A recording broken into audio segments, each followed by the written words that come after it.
O'zbekiston Respublikasi tovar xomashyo birjasi aksiyadorlik jamiyati Xorazm filiali tashabbusi bilan Prezident huzuridagi tadbirkorlik subyektlarining huquqlari va qonuniy manfaatlarini himoya qilishi bo'yicha vakil devoni, O'zbekiston Savdo-sanoat palatasi Xorazm viloyati boshqarmasi va g'aznachilik xizmati boshqarmasi bilan hamkorlikda o'quv seminari va tadbirkorlar bilan ochiq muloqot tashkil etildi. Navbatdagi lavha ana shu tadbirdan tayyorlangan. O'quv seminarida davlat buyurtmachilari va mahalliy ishlab chiqaruvchilar davlat xaridlari sohasida joriy etilgan so'nggi yangiliklar bilan tanishtirildi.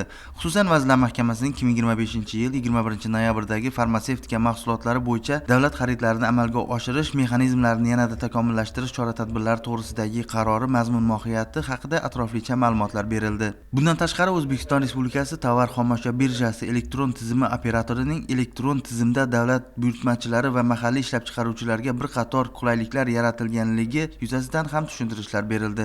Ochiq muloqot tarzida tashkil etilgan tadbirda ishtirokchilar farmatsevtika mahsulotlarini tovar xomashyo birjasi orqali davlat xaridlarini amalga oshirishda yangicha tizimning joriy etilishi bo'yicha o'zlarini qiziqtirgan savollarga batafsil javob oldilar. Shuningdek, mahalliy ishlab chiqaruvchilar tomonidan tayyorlangan tibbiyot buyumlari va dori vositalarining raqobatbardoshligini oshirish va boshqa masalalar bo'yicha takliflar ilgari surildi.